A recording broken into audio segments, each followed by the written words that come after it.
Hi everybody, it's Lena Reina and you are watching the What Happened. So today we're going to be talking about Carly Lane and what happened to Carly because we are coming up to the second year since she has been missing. Before we jump into this story, I want to remind you how important it is to simply like and subscribe right there down below. Once you've subscribed, it's just 2 steps. You simply click that bell so that you can get notifications whenever I post a brand new video. I also want to give a big shout out to one of my subscribers who sent me this amazing shirt. On the ornament right here, it is going to say what happened. I actually got 2 of them. One of them says what happened. The other one is just a blank one. I will pin down below her Etsy information if you want to purchase a shirt. It's all glittery. There's no type of fallings or anything like that. So let's go ahead and jump right into this story. So Carly Lane was born on May 13, 2002 to parents Lindsay and Zachary. When she was a toddler, her parents had divorced, and then later on, her father remarried to Carly's stepmother named Melissa. Melissa actually worked with Carly, or they worked together at a title company place, and so Carly had a pretty decent job considering she was only 16 years old. Carly was described from a lot of her family and friends that she was very funny, she was outgoing, and she was very popular in school. However, there were times where she would be just like any other teen, like a loner at times, but nothing to the extreme of her parents would have to worry about her. So Carly, at 16 years old, I don't know if you remember being 16, but I do, and you tend to kind of just distance yourself away from family members and get closer to your friends. Well, that's what Carly was doing. She had distanced herself a little bit away from her family members and started becoming more involved with her friends. Of course, that led to some things in her life that kind of concerned her parents, just like it would any other parents. Carly was starting to get mixed up with the wrong crowd. She was suspended from school, and then her parents later on found out that her grades were dropping dramatically.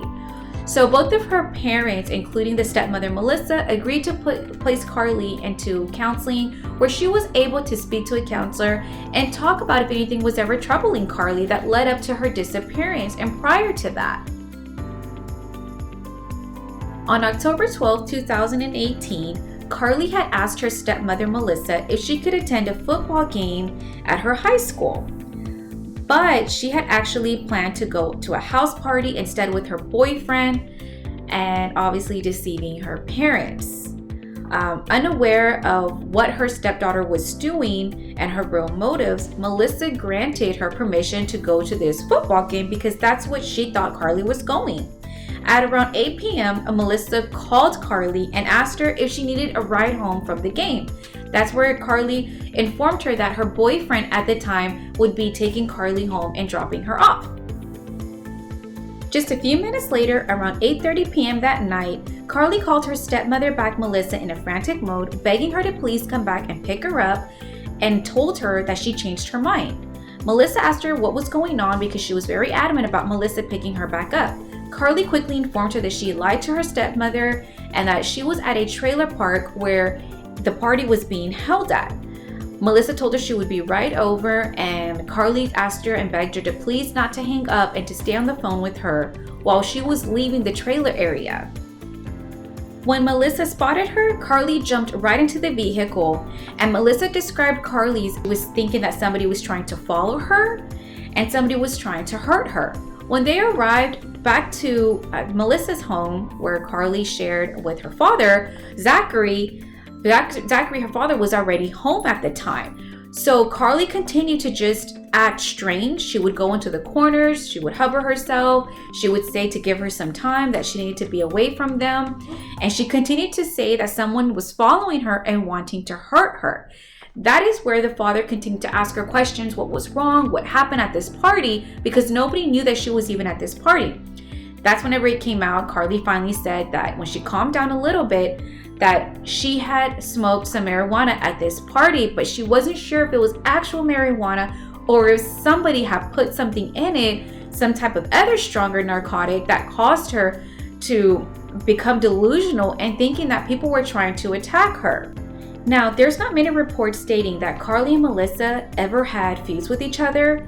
We are unsure how their relationship was, being that it was a stepmother and a stepdaughter kind of relationship, because her mother was very involved in Carly's life. Carly was very loved by all of her parents. Another thing is that this particular night when she went missing, officers asked Melissa what they did that night to basically help Carly calm down, knowing that her state of mind was just very unusual. So Melissa stated that her and Carly stayed up and painted each other's toenails. They were coloring, they started reading the Bible, and Carly slowly started to calm down. She was still acting a little out of the ordinary, but it was enough where Melissa was able to tell Carly to go to sleep and lay down next to her. And Melissa actually slept in the same bed with her, and just to make sure that she was fine.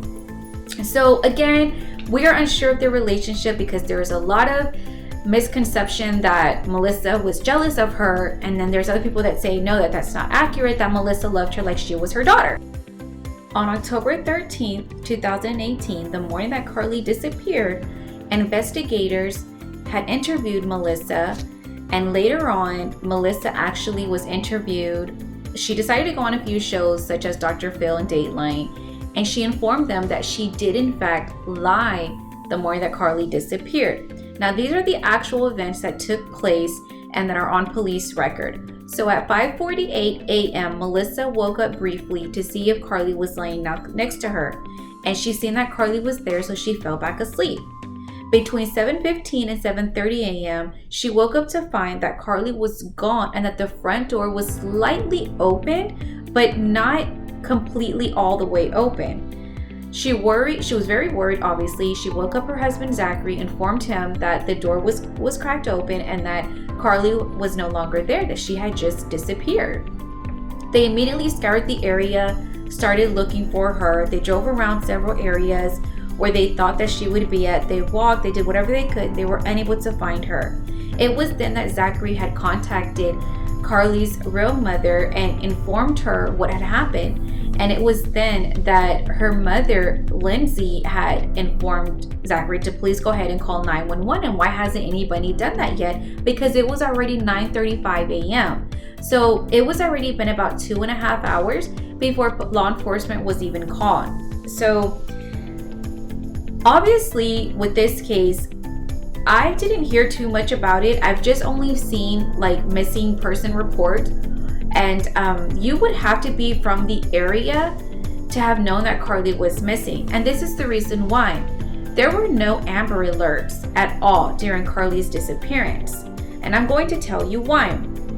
With no immediate abduction or physical description, evidence of a vehicle or any type of source that stated that Carly was abducted, then there was not going to be an Amber Alert. However, it was very hard for the parents for obvious reasons, because whoever abducted Carly, or if she just left on her own, she had already had all of these hours. And anybody that I talk to missing people all of the time, they're family members.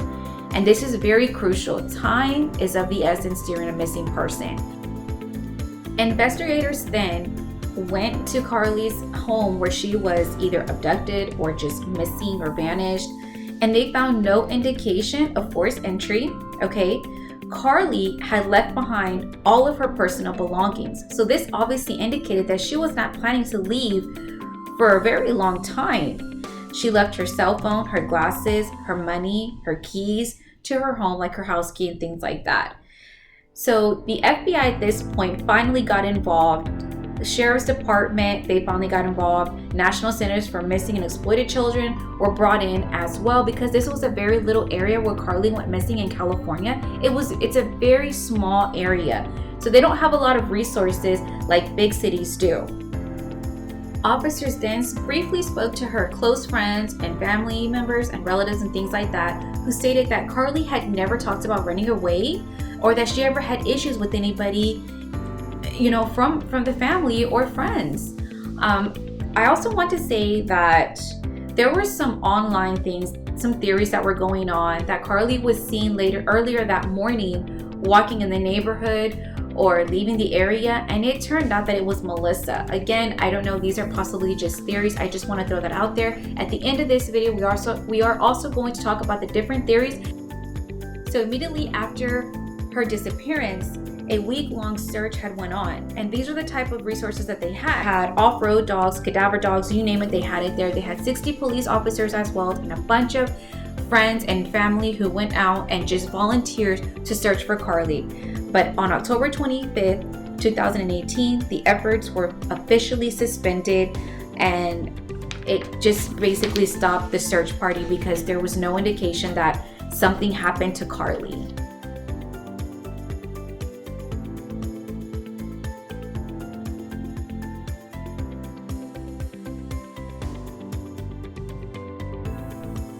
So another popular theory is that this is coming from the stepmom Melissa and the father Zachary, is that Carly was in fact walking down Highway 6 where she was abducted. I kind of strongly feel that that sounds very true, because given the fact that there was no evidence that Carly was ever murdered in the home, I do feel that there's a possibility that somebody did kidnap her after she left the home. Maybe she was still in a certain state of mind from the narcotics that she did prior to that night, and they were still in her system, which is possible, and therefore she was still continued to acting the way she was and left the house. Another theory is that there's possibly sex trafficking involved. I have learned while doing cases like this is that, and working on videos, is that a lot of families seem to put their mind at ease, I want to say, and believe that their child was involved in sex trafficking. Sex trafficking is real, and it's well alive in our area, and it exists all over the world.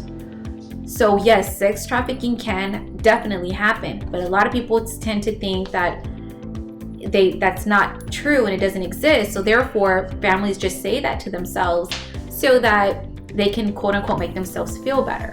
But we're all human, and unless a disappearance happens to you or to your family members, it's really hard to say how someone should feel when their child is missing. So please keep that in mind as well. I am praying that Carly is found. Again, we are coming up to 2 years of her disappearance. She left one morning, vanished the morning of her house, from her home, and was never heard from again. Literally, that's just how it happened. Nobody was chasing her. It's been confirmed that this night that she had did all of these drugs, nobody was chasing her. She was not in any type of harm's way. She did not see anything that night at the party, because a lot of people were speculating that she probably witnessed something or a murder or something. That's not true. Those are not facts. Carly just left this particular morning. Somebody seen her and took advantage of this situation. So if anybody knows anything, please contact the number on this particular flyer. We need to find Carly. Don't forget to like and subscribe and hit that bell. You have to hit the bell so you can get notifications whenever I post a brand new video. Please feel free also to view safety tips that a lot of people were requesting for me to do safety tips, being that my husband is in law enforcement. So he created a video of safety tips as well. If you want to view that, it's right down below. And also all the other missing teens as well. Let's bring all of these missing people home. They are very loved. Somebody in their life loved them enough to look for them. And it's our job that if you've ever heard of something, or you think you saw something, or you were somewhere at a party and someone said that they remembered this murder, please do the right thing. Pick up that telephone and call the number on the flyers, or the number that's here presented on all of my missing videos. Again, if this happened to your loved one, to your child, how would you want people to respond? Always think of it as put yourself in their shoes as well. So thank you all so much for watching, and I hope you liked it. Give it a thumbs up. Don't forget to give it a thumbs up as well. Thank you all and have a great day.